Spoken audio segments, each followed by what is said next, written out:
Good morning વિદ્યાર્થી મિત્રો. અગાઉના લેક્ચરમાં આપણે જૈવ રસાયણ ચક્રો વિશે છે એ સમજ્યા હતા. એમાં આપણે નાઇટ્રોજન ચક્ર વિશે છે એ સમજ્યું હતું. તો હવે એના પછી આપણે આગળના ચક્રો છે એ સમજીએ. તો એમાં આપણે ગ્રીનહાઉસ અસર વિશે સમજીએ કે આ ગ્રીનહાઉસ અસર છે એ શું છે. તો ટૂંકમાં હું તમને એમ કહીશ કે ગ્રીનહાઉસ અસર એટલે એક પ્રકારની આપણી પૃથ્વીમાં જે વાતાવરણ જે રહેલું હોય છે એને એ વાતાવરણને છે એ સ્થિર રાખવું, એટલે કે વધારે ઝડપથી ઠંડુ પણ ન થઈ જાય, વધારે ગરમ પણ ન થઈ જાય. તો આ જે પ્રકારની જે કોઈ આવરણ છે તો એને આપણે ગ્રીનહાઉસ અસર છે એ કહેશું. તો ઠંડા વાતાવરણમાં ઉષ્ણકટિબંધીય વનસ્પતિઓને ગરમ રાખવા માટે આવરણ બનાવવાની ક્રિયામાં આ ઘટનાનો ઉપયોગ છે એ થાય છે.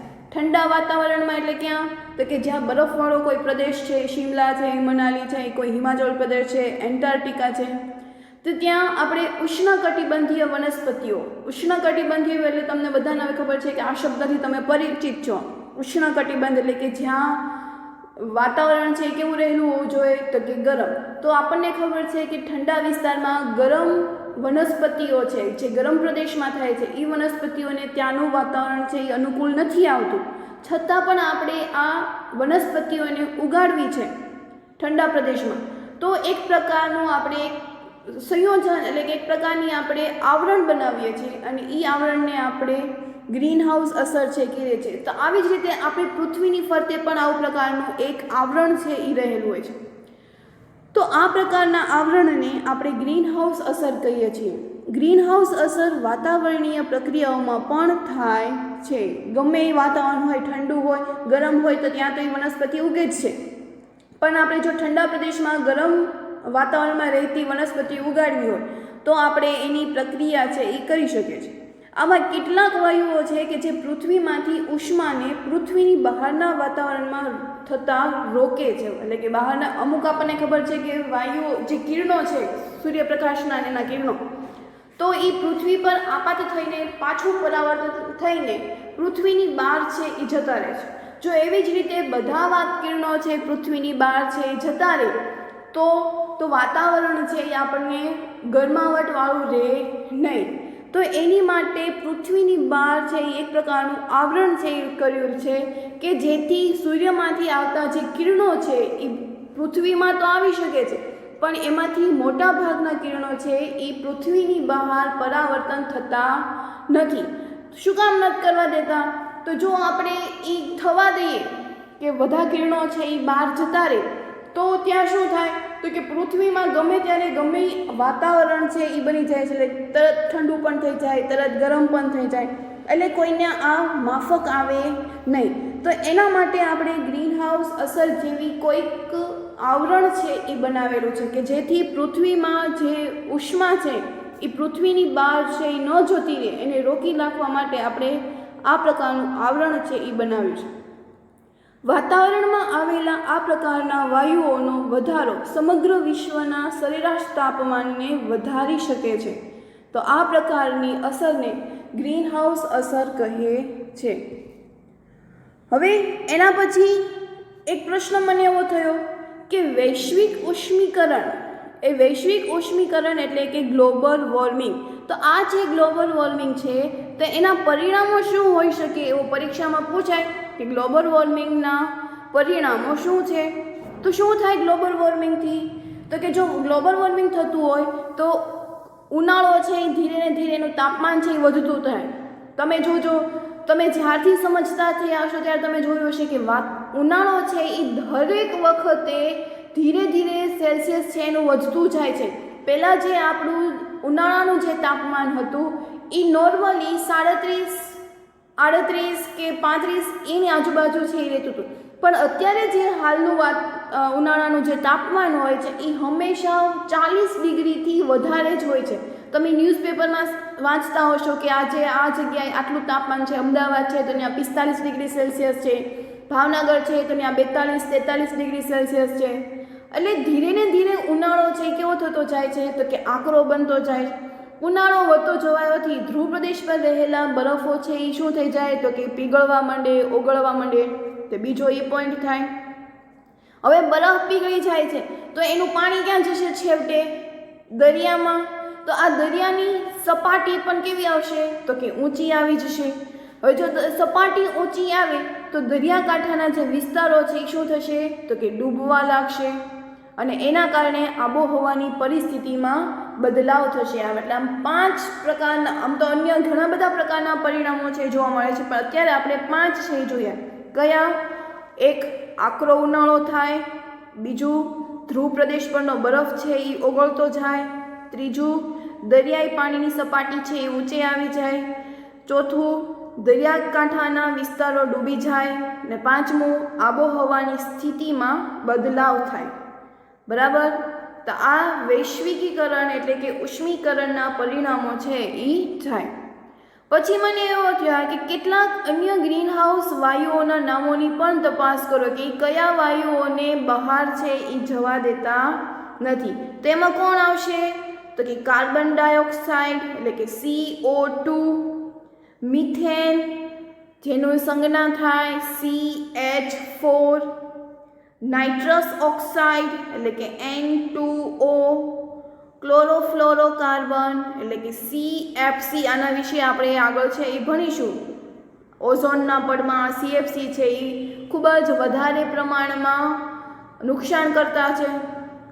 ટૂંકમાં ગ્રીનહાઉસ વાયુઓ હોય છે તેમાં કયા નામ? તો કે carbon dioxide, methane, nitrous oxide અને ક્લોરોફ્લોરોકાર્બન. બરાબર. તો આપણે અહીંયા ગ્રીનહાઉસ વિશે છે એ સમજવાનું. હવે તો એના પછી આપણે ઓક્સિજન ચક્ર વિશે છે એ સમજવાનો છે. તો આપણને ખબર છે કે મનુષ્યને જીવવા માટે ઓક્સિજન છે એ ખૂબ જ તે જરૂરી છે. ઓક્સિજન વિના છે એ કોઈ પણ સજીવ છે એ જીવી શકતા નથી.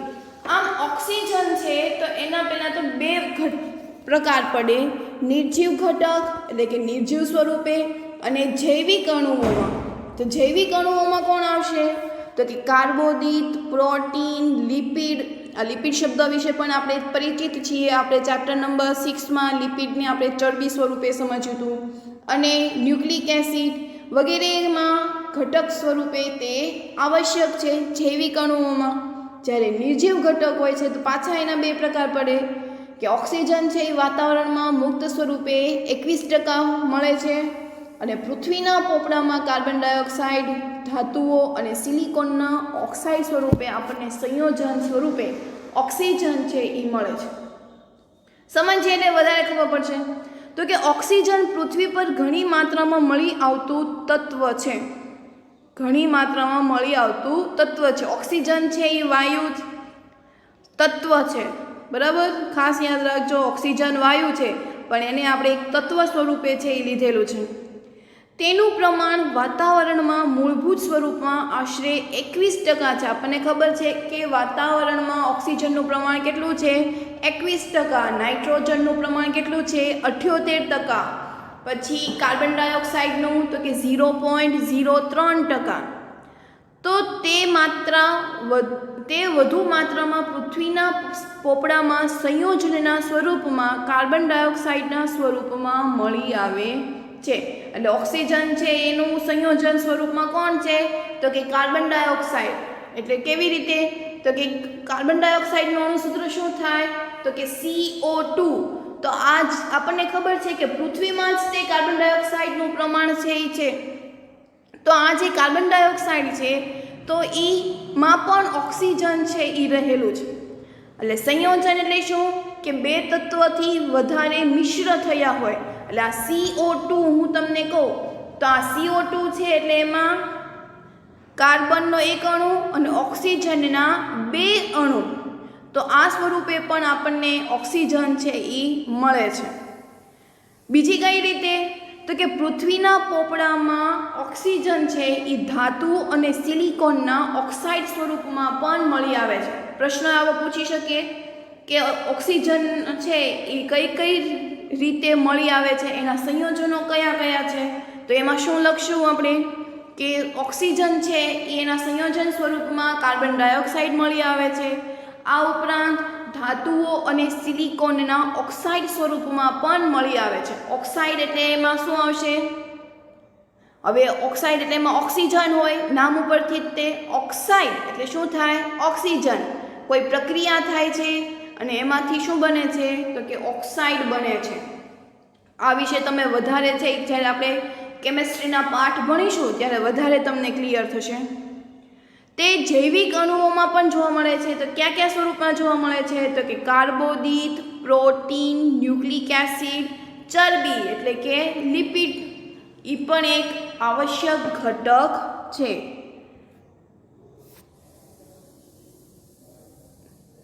પરંતુ જ્યારે આપણે ઓક્સિજન ચક્રની બાબતે વાત કરીએ છીએ ત્યારે આપણે મુખ્યત્વે ચક્ર અને તેને નિર્દેશિત કરીએ છીએ કે જે વાતાવરણમાં ઓક્સિજનનું પ્રમાણ છે એ સંતુલિત રીતે જાળવી રાખે છે.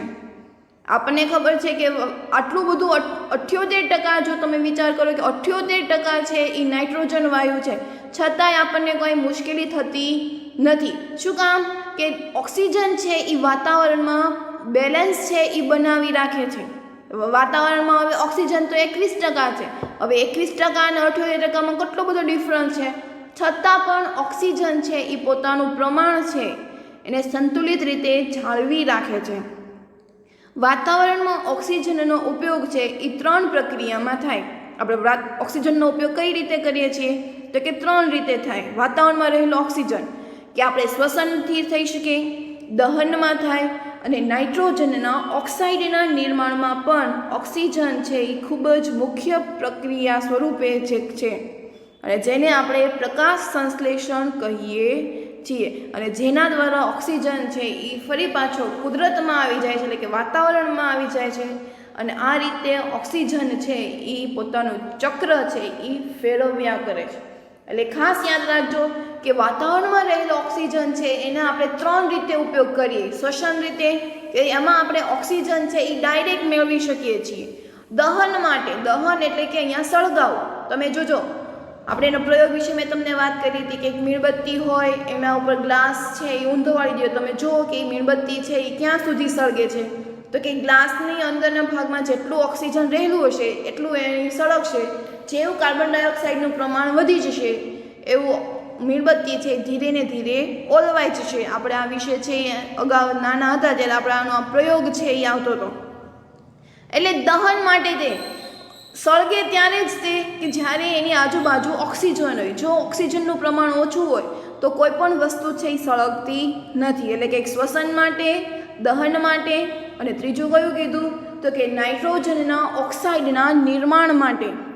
અને પછી એ જે કોઈ પ્રક્રિયા થાય છે જેને આપણે શું કહીએ છીએ? તો કે પ્રકાશ સંશ્લેષણ, જેના દ્વારા ઓક્સિજન વાયુ છે એ ફરી પાછું વાતાવરણમાં છે એ મળી જાય. હરિત દ્રવ્ય ધરાવતી કોઈ લીલી વનસ્પતિ છે તો આ પ્રકાશ સંશ્લેષણની ક્રિયા દ્વારા પાછો ઓક્સિજન વાયુ છે ક્યાં મેળવશે? તો કે પાછું વાતાવરણમાં. આમ ઓક્સિજનનો ઉપયોગ કરતી ક્રિયાઓ કઈ કઈ? તો કે દહન, શ્વસન અને નાઇટ્રોજનના ઓક્સાઇડ. અને પાછો કેવી રીતે આવે છે વાતાવરણમાં? તો કે જે લીલી વનસ્પતિ છે એ કાર્બન ડાયોક્સાઇડ વાયુનો ઉપયોગ કરશે. આપણે શ્વસન લેશું, શ્વાસ લેશું ત્યારે એમાંથી ઉચ્છ્વાસ દરમિયાન કાર્બન ડાયોક્સાઇડ વાયુ વાતાવરણમાં જશે. દહન ના થશે ત્યારે પણ એમાંથી કાર્બન ડાયોક્સાઇડ વાયુ ક્યાં જશે? તો કે બહાર જશે. તો આ જે કાર્બન ડાયોક્સાઇડ વાયુ છે આ હરિત દ્રવ્ય ધરાવતી લીલી વનસ્પતિ છે એ પોતાનો ખોરાક બનાવવા માટે આ કાર્બન ડાયોક્સાઇડ વાયુનો ઉપયોગ છે એ કરે છે અને એ ઉપયોગ કરીને ફરી પાછો ઓક્સિજન વાયુ છે એ વાતાવરણમાં કાઢે છે. આ જે આખી ક્રિયા છે એને આપણે પ્રકાશ સંશ્લેષણ કહીએ છીએ અને એના દ્વારા ઓક્સિજન છે એ પાછો ક્યાં આવી જાય? તો કે વાતાવરણમાં. એટલે સમજાય છે તમને હું શું કહેવા માગું છું? કે આમ તો ઓક્સિજન છે એ 3 જ રીતે ઉપયોગી છે: શ્વસન, દહન અને નાઇટ્રોજનના ઓક્સાઇડમાં એના નિર્માણ માટે આ એનો ઉપયોગ છે. પણ આ ઓક્સિજન છે ફરી પાછો વાતાવરણમાં કેવી રીતે આવે? તો કોઈ લીલી વનસ્પતિ છે એ પ્રકાશ સંશ્લેષણની ક્રિયા દ્વારા વાતાવરણમાં ઓક્સિજન છે એ પાછો ફેરવે, કારણ કે એને તો કાર્બન ડાયોક્સાઇડ વાયુ જોતો હોય એટલે એ કાર્બન ડાયોક્સાઇડ વાયુ લે અને સામે ઓક્સિજન વાયુ છે એ છૂટો પાડે. તો આવી રીતે વાતાવરણમાં ઓક્સિજન છે એ પોતાનું બેલેન્સ છે, પોતાનું વાયુઓનું સંતુલન છે એ જાળવી રાખે છે. તો અહીંયા એક પરંતુ આપણે જીવનની ક્રિયા કે જે શ્વસન છે તેમાં ઓક્સિજનને અગત્યનો માનીએ છીએ. આપણને ખબર છે કે ઓક્સિજન છે એ ખૂબ જ મહત્ત્વનું છે. આપણે જ્યારે શ્વાસ નથી લેતા ત્યારે આપણે સીધા છે એ મૃત્યુ પામી જઈએ છીએ. પરંતુ કેટલાક મુખ્યત્વે બેક્ટેરિયા માટે આ જે ઓક્સિજન છે એ ઝેરી છે એ બની જાય છે. અમુક બેક્ટેરિયા એવા છે કે તેઓ શ્વાસમાં છે એ ઓક્સિજન લેતા નથી. એ જો ઓક્સિજન લે તો એને ઝેરી સમાન છે એ બની જાય છે. હકીકતમાં બેક્ટેરિયા ઓક્સિજનની હાજરીમાં નાઇટ્રોજનની સ્થાપના છે એ કરતા નથી. બેક્ટેરિયા છે એ નાઇટ્રોજનની સ્થાપના ક્યારે કરે કે જ્યારે ઓક્સિજનનું પ્રમાણ ન હોય. જો ઓક્સિજનનું પ્રમાણ હોય ત્યારે એ નાઇટ્રોજનની સ્થાપના છે એ કરતા નથી. માટે આપણે બેક્ટેરિયાને એવું કહી શકાય કે બેક્ટેરિયા માટે ઓક્સિજન છે એ ઝેર સમાન છે. અહીંયા એક ચક્ર તમને આપેલું છે, વાતાવરણીય ઓક્સિજન. તો એ કેવી રીતે આવે છે? તો તમે અહીંયા જુઓ કે વાતાવરણમાં જ્યારે ઓક્સિજન રહેલું હોય છે ત્યારે એમાંથી આપણે શ્વસન કરીએ છીએ. શ્વસન કર્યામાંથી એમાંથી કાર્બન ડાયોક્સાઇડ વાયુ છે એ પાછો બહાર નીકળશે. આ કાર્બન ડાયોક્સાઇડ વાયુનો ઉપયોગ છે લીલી વનસ્પતિ પ્રકાશ સંશ્લેષણ કરશે. પ્રકાશ સંશ્લેષણ જ્યારે કરશે વનસ્પતિ ત્યારે એમાંથી કાર્બન ડાયોક્સાઇડ વાયુનો ઉપયોગ કરશે અને સાથે ઓક્સિજન વાયુ છે એ બહાર છૂટો પડી જશે, એટલે પાછો વાતાવરણમાં છે એ મળી જશે. બરાબર. ફરી પાછું આ જે ઓક્સિજન છે એ વાતાવરણમાં રહેલું છે એ હાઇડ્રોજન સાથે સંયોજાઈને એ પાણી બનાવે છે, એટલે કે H2O બનાવે. આ H2O એટલે કે પાણી, વનસ્પતિ આ પાણીનો શું કરશે તો કે ઉપયોગ કરશે. ઉપયોગ કરશે એટલે કે ફરી પાછી વનસ્પતિ છે એ કાર્બન ડાયોક્સાઇડ વાયુનો ઉપયોગ લઈ લેશે અને પ્રકાશ સંશ્લેષણની ક્રિયા દરમિયાન ઓક્સિજન વાયુ છે એ પાછો વાતાવરણમાં છે એ છોડી દેશે. આ બંને જે તમને અંદરના અને બહારનું સર્કલ જોવા મળે છે એ બંને સતત ને સતત છે એ ચાલતું જ રહે છે. બરાબર. કોઈ એક ચક્ર છે એવું ન થાય. ઓક્સિજન મેળવવા માટે ઘણી બધી રીત છે. તો એમાંની આ બે રીત છે કે ઓક્સિજન છે એ શ્વસન આપણે કરીએ છીએ ઓક્સિજનનો. ત્યાર પછી તો કે વાતાવરણમાં કાર્બન ડાયોક્સાઇડ વાયુ આપણે ઉચ્છ્વાસ દ્વારા બહાર કાઢીએ છીએ. લીલી વનસ્પતિ છે એ આ કાર્બન ડાયોક્સાઇડ વાયુનો પ્રકાશ સંશ્લેષણની ક્રિયા દરમિયાન પોતાનો ખોરાક બનાવવા માટે ઉપયોગ કરે છે અને પ્રકાશ સંશ્લેષણની ક્રિયા જ્યારે થાય છે ત્યારે વાતાવરણમાં ઓક્સિજન વાયુ છે એ ફરી પાછો બહાર આવી જાય. એના પછી તે તો કે વાતાવરણમાં કોઈ ઓક્સિજન છે રહેલું હોય છે તો એમાંથી આપણને હાઇડ્રોજન સાથે જોડાઈને પાણી બને છે. આ પાણી છે એ વનસ્પતિને ઉપયોગી છે અને આ જે વનસ્પતિ છે એ ફરી પાછું વાતાવરણમાં છે એ પ્રકાશ સંશ્લેષણની ક્રિયા દરમિયાન ઓક્સિજન વાયુ છે એ બહાર કાઢે છે. હવે તો અહીંયા આપણે ઓક્સિજન ચક્ર છે અહીંયા પૂર્ણ કર્યું. તો હવે એના પછી છે ઓઝોન સ્તર. આ શું છે ઓઝોન સ્તર? ખાસ સમજો ઓઝોન સ્તરની સમસ્યા શું છે, એના સ્તરનું વિઘટન છે એ કેવી રીતે થાય છે. આ મોસ્ટ ઇમ્પોર્ટન્ટ પ્રશ્ન છે. આખો પ્રશ્ન છે એ 4 માર્ક્સમાં પૂછાઈ શકે છે અથવા તો જો એને 2 રીતે પૂછવા હોય તો 3 માર્ક્સમાં અને પછી એવી રીતે 2 માર્ક્સમાં છે એ પૂછી શકાય છે. એટલે આપણે ખાસ ધ્યાન રાખીશું ઓઝોન સ્તરમાં. તો તત્વીય ઓક્સિજન મૂળભૂત સ્વરૂપમાં સામાન્યતઃ દ્વિપરિમાણીય અણુના સ્વરૂપમાં મળી આવે છે, પરંતુ વાતાવરણના ઉપરના ભાગમાં ઓક્સિજનના 3 પરમાણુવાળા અણુઓ મળી આવે છે. તો આ જે ઓઝોનનું સૂત્ર છે એ સૂત્ર છે એ કયું છે તો કે O3. શું છે એનું ઓક્સિજનનું સૂત્ર તો કે O3. આ ઓઝોનનું અણુસૂત્ર છે. ખાસ છે યાદ રાખજો. અહીંયા આપણે ઓઝોનનું સ્તર જેનું તેમનું સૂત્ર એવું લખ્યું છે, તેમનું સૂત્ર શું છે તો કે O3. અને આને O3 હોય છે તો એને આપણે ઓઝોન છે એ કહીએ છીએ. આમ ઓક્સિજન છે તમે જુઓ તો સામાન્ય રીતે દ્વિપરિમાણીય એટલે કે ઓક્સિજનના 2 પરમાણુ હોય. દાખલા તરીકે CO2. બરાબર. આપણું સૂત્ર શું આવશે CO2. તો આ જે CO2 છે એમાં ઓક્સિજનના કેટલા પરમાણુ છે તો કે 2. એટલે સામાન્ય રીતે હંમેશા ઓક્સિજન છે એ 2 હોય છે, પરંતુ વાતાવરણ જે છે આપણી પૃથ્વીના તેના ઉપરના ભાગમાં ઓક્સિજનના 3 પરમાણુ મળે છે.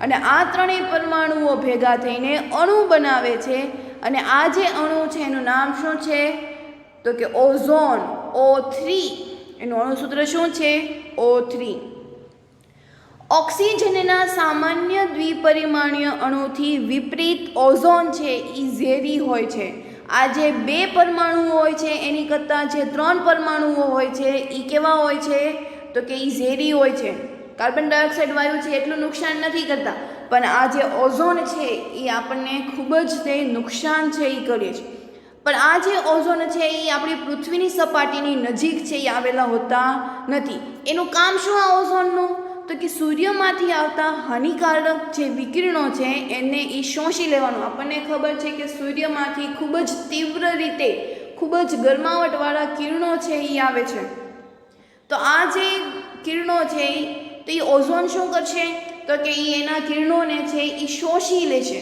અને શોષી લેશે અને પછી એમાંથી કિરણો છે એ બહાર થઈ જશે જે નુકસાનકારક જે કિરણો હતા એ બધા કોણે શોષી લીધા તો કે ઓઝોન સ્તરે અને ઓઝોન સ્તર એટલા જ માટે આપણે પૃથ્વીની નજીક આવેલા નથી તમે વિચાર કરો કે જો ઓઝોન છે એ ન હોય આપણી પૃથ્વીની ફરતે તો શું થાય તો કે એ જે સૂર્યના જે કિરણો આવે છે તો એમાંથી ઘણા બધા પ્રકારના આપણને રોગો છે એ થઈ શકે છે ચામડીના રોગો થાય કેન્સર થાય બરાબર અમુક લોકો છે એ મૃત્યુ પામી જાય એટલે આ જે ઓઝોન છે એ સૂર્યમાંથી આવતા હાનિકારક વિકિરણોનું શોષણ કરે છે અને આ રીતે તે હાનિકારક વિકિરણોને પૃથ્વીની સપાટી પર પહોંચતા છે એ રોકે છે અને જે ઘણા સજીવોને નુકસાન પહોંચાડી શકે છે જ્યારે અમુક લોકોને આ સજીવો માટે શું થઈ જાય તો કે લાભદાયક છે એ થાય અમુક સજીવો એવા હોય છે કે જે ગરમાવટમાં જ રહે છે એને યુવી કિરણો છે એ જરૂરી હોય છે યુવી એટલે શું થશે અલ્ટ્રાવાયોલેટ કિરણો જેનું આપણે પારજાંબલી કિરણો કહીએ છીએ બરાબર યાદ આવ્યું યુવી એટલે શું કહેતા હતા આપણે એને અલ્ટ્રાવાયોલેટ અથવા તો પારજાંબલી કિરણો તો આ જે પારજાંબલી કિરણો છે એ આપણી પૃથ્વી પર જો પહોંચે તો એના આધારે ઘણા બધા પ્રકારના રોગો છે એ થઈ શકે છે માટે ઘણા સજીવો માટે એ લાભદાયક છે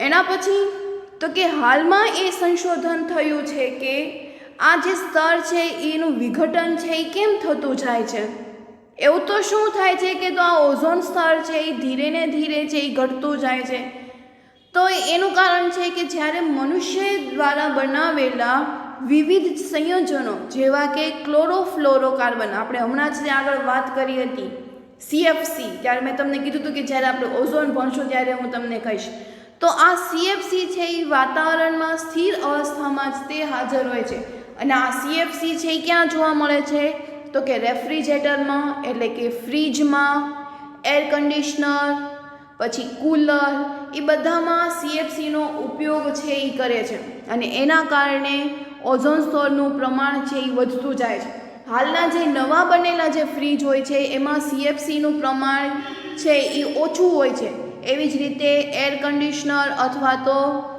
કુલરમાં પણ CFCનું પ્રમાણ છે હવે ગવર્મેન્ટ તે એ લોકોને પરમિશન છે એ નથી આપતી એટલે એ લોકો CFC વગરનાનું બનાવે છે પણ જે જૂના જમાનાનું જે કોઈ ફ્રીજ કે એસી ને એવું છે તો એમાં આ CFCનું પ્રમાણ છે એ આવેલું હોય છે અને એના કારણે ઓઝોનનું જે પડ છે એ ધીરે ને ધીરે પાતળું છે એ થતું જાય છે તો આ જે CFC છે એ કોણે બનાવેલા છે તો કે મનુષ્યએ જ તે એવા સંયોજનો બનાવેલા છે કે જે યંત્રો બનાવ્યા છે એમાં એની ગોઠવણી કરીએ છીએ અને એના કારણે જ વાતાવરણમાં પાછો એ CFC છે એ સ્થિર અવસ્થામાં જ રહે છે એનું વિઘટન છે એ થતું નથી CFC ક્લોરીન અને ફ્લોરિન યુક્ત કાર્બનિક સંયોજન છે CFC એનું સૂત્ર છે એમાં તમે જો C આવે છે તો આ જે C છે એ ક્લોરીન છે અને F એટલે ફ્લોરિન તો ક્લોરીન અને ફ્લોરિન યુક્ત કાર્બનિક સંયોજન છે તે ઘણા સ્થાયી હોય છે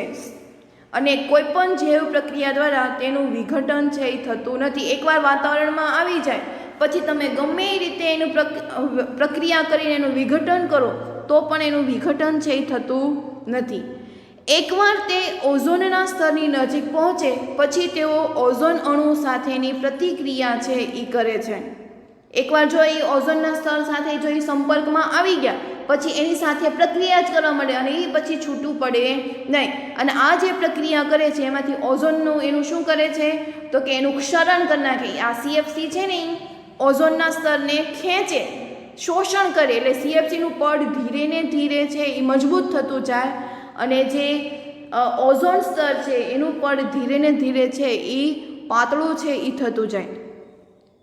આના પરિણામ સ્વરૂપે ઓઝોનના સ્તરમાં છે એ સતત ને સતત ઘટાડો થાય છે અને હાલમાં જાણવા મળ્યું કે એન્ટાર્કટિકાના ઉપરના ઓઝોનના સ્તરમાં આ છિદ્રો છે એ મળી આવ્યા છે. તમે ચોપડીમાં તમે જોશો તો ઓક્ટોબર 1960થી લઈને ઓક્ટોબર 1990 સુધીમાં જ પેલા ઓઝોનનું પડ છે એ ખૂબ જ મજબૂત હતું. 5 વર્ષ તમે જુઓ 1985માં અને પછી 1990માં અને 1960માં તો તમે જુઓ એમાં એન્ટાર્કટિકામાં જોવામાં આવેલા છિદ્રો છે એ કેવા જે છે. પહેલાં 1960 હતું તો એમાં થોડુંક જ તે ઓઝોન સ્તરનું પડ જોવા મળ્યું હતું, જ્યારે ઓક્ટોબર 1985માં આ પડ છે એ થોડુંક મોટું થઈ ગયું અને 1990માં તો ડાર્ક કલર છે એ થઈ ગયું છે. તો આ જે ગાબડા છે એ આપણને એન્ટાર્કટિકા ઉપર છે એ જોવા મળે છે. આ ધીરે ને ધીરે છે એ વધતું જાય છે, છિદ્ર મોટું ને મોટું છે એ થતું જાય છે અને એના કારણે એક સમય એવો આવશે કે આખું છે એ ઓઝોનના સ્તરથી છે એ આખી પૃથ્વી છે એ છવાયેલી હશે અને જેના કારણે આપણને ગંભીર છે એ ઈજા થવાની છે. આવનારી જે પેઢી છે એ લોકોને માટે તો ખૂબ જ નુકસાનકારી છે. તો માટે આપણે હંમેશા જે કોઈ યંત્ર લઈએ છીએ, કોઈ પણ ઇલેક્ટ્રિક સાધનો લઈએ છીએ તો હંમેશા આપણે એને દુકાનવાળાને કે કોઈ મતલબ જ્યાંથી આપણે લઈએ છીએ એ બધાને આપણે પૂછવું જોઈએ કે શું આ CFC રહિત છે કે નહીં, બરાબર. પછી એની વોરંટી કે ગેરંટી છે એ કાર્ડ લેવા જોઈએ. તો આવી રીતે એની તપાસ કરીને છે લેવી જોઈએ કે આનાથી કોઈ વાતાવરણને નુકસાન નથી થતું ને. જો આપણે જ સમજશું તો આવનારી પેઢીમાં થતી બધી જે નુકસાનકારક છે એ ધીરે ને ધીરે છે એ ટળી જશે. માટે શરૂઆત છે એ આપણે આપણાથી જ કરી. જે થઈ ગયું છે એને આપણે ભૂલી શકતા નથી અથવા તો કે એમાં કોઈ સુધારો કરી શકતા નથી, પણ એમાં આપણે વધારો ન કરીએ એવી આપણે પ્રયત્નો છે એ કરીએ. એટલે ખાસ એવી આપણે આશા રાખીએ કે હવે પછી જ્યારે પણ કોઈ ખરીદી કરીએ છીએ ત્યારે CFC વિનાના આપણે બધા યંત્રો છે એ ખરીદીએ. આ ઓઝોન સ્તરનું વિઘટન અને ઓઝોનના વધારે નાશ થવાને કારણે પૃથ્વી પર આવેલા સજીવો પણ તેની અસર છે એ અનુભવે છે. આમ ઓઝોન સ્તરનું જે પડ છે એ ધીરે ને ધીરે મોટું થતું જાય તો એના કારણે પૃથ્વી પર રહેલા જે સજીવો છે એ વધારે ને વધારે પીડાય છે. એનાથી જે અત્યારે જે મોટા ભાગના જે રોગો થાય છે સ્કિનના, એ બધા કોને કારણે થાય છે તો કે ઓઝોન સ્તરના કારણે જ તેના બધા રોગો છે એ થાય છે. પહેલાંના સમયમાં તમે એવું જોતા હશો કે જે જૂના જમાનાના આપણા બા દાદા અથવા તો નાની જે હોય છે તો એ લોકોને ચામડીના એક પણ રોગ છે એ થતા નથી, પણ આપણને છે નાની જ ઉંમરમાં ચામડીના રોગો છે એ થઈ જાય છે. તો એનું કારણ શું છે તો કે આ ઓઝોન સ્તરના કારણે થયેલું પ્રદૂષણ. તો આ પ્રદૂષણને કારણે જે વધારો થાય છે, ઓઝોનના વધારાને નાશ થવાને કારણે આપણે પૃથ્વી પર રહેલા જે સજીવો છે એને ખૂબ જ વધારે અસર છે એ થશે. તો આ વિશે તો આપણે કલ્પના પણ ન કરી શકીએ કે ઓઝોન પડ નહીં હોય ત્યારે શું થશે. અને આથી ઘણા લોકોનો એવા વિચાર પ્રમાણે ઓઝોનના સ્તરને ઘટતું અટકાવવાની પ્રક્રિયા રોકવા માટે પણ આવશ્યક છે. આપણે એ જે ઓઝોનનું સ્તર છે એ ધીરે ને ધીરે ઘટતું જાય છે તો આપણે એને રોકવા છે એ જરૂરી છે. આ જે આપણે કોઈ બુક્સમાં જે કોઈ પિક્ચર છે લીધેલા છે એ ઉપગ્રહમાંથી લીધેલા છે કે એ લોકોએ ફોટા પાડીને અહીંયા છે આપેલી છે. તો અહીંયા આપણે પાઠ છે એ અહીંયા પૂર્ણ કરીએ છીએ. આ ઓઝોન સ્તર વિશે આપણે ગંભીર રીતે ચર્ચા છે એ કરી અને આપણે હવે સમજવાની પણ છે તેના કારણે છે એ શું થાય છે, બરાબર. તો હવે આપણે એક પ્રશ્ન હું તમને કહું કે ક્યાં બીજા અણુઓ છે કે જે ઓઝોન સ્તરને છે એ નુકસાન કરે છે? CFC સિવાય તો બીજા કયા અણુઓ છે? તો કે નાઇટ્રોજન ઓક્સાઇડ, હાઇડ્રોકાર્બન અણુઓ કે જે ઓઝોનના સ્તરને શું કરે છે તો કે નુકસાન પહોંચાડે છે. ખાસ નોંધી લેજો, આ તમારી ટેક્સ્ટ બુકમાં છે એ નથી આપેલા. કયા વાયુઓ છે જે ઓઝોન સ્તરને નુકસાન કરે છે તો સીએફસી છે એ તો મુખ્ય છે કે સીએફસીના કારણે જ ઓઝોનનું પડ છે એ ધીરે ને ધીરે છે એ ઘટતું જાય છે. આની સિવાય તો કે નાઇટ્રોજન ઓક્સાઇડ અને હાઇડ્રોકાર્બન. બરાબર. હવે બીજો પ્રશ્ન હું તમને એવો પૂછું કે એવો વિચાર કરો કે ઓઝોન સ્તરમાં છિદ્રો છે એ પડી ગયા છે તો એનાથી શું થશે તો કે પૃથ્વી પર વધુ પ્રમાણમાં સૂર્યના હાનિકારક યુવી કિરણો એટલે કે પારજાંબલી કિરણો છે એ પ્રવેશવાને કારણે પૃથ્વીની અંદર પ્રવેશશે. એટલે એના કારણે ચામડીના કેન્સર, આંખમાં મોતિયાના પ્રમાણમાં વધારો અને શરીરના પ્રતિકારક યંત્રને નુકસાન થવાથી રોગોનું પ્રમાણ છે એ ધીરે ને ધીરે શું થશે તો કે વધતું જશે. બરાબર. કયા કયા રોગો થાય છે? ચામડીના કેન્સર અને આંખમાં મોતિયા, એનું પ્રમાણ છે એ ધીરે ને ધીરે વધી જશે. જે મોટી ઉંમરે થતું હતું, બરાબર, આપણે એવું કહીએ કે 2-3 આવ્યા એટલે કે જે 45 કે 50 વર્ષ પહેલાં પછી થતું હતું તો હવે એ નાની જ ઉંમરે આપણને ચામડીના કેન્સર પણ થઈ જશે અને આંખમાં મોતિયા પણ છે એ આવી જશે. તો આમ ખાસ યાદ રાખો કે ઓઝોન સ્તરને કારણે શું શું છે એ થઈ શકે છે. તો અહીંયા હવે આપણો આજનો લેક્ચર છે એ પૂર્ણ કરીએ. નવા લેક્ચરમાં નવા જ પાઠ સાથે આપણે આગળ છે એ ભણીશું. Thank you.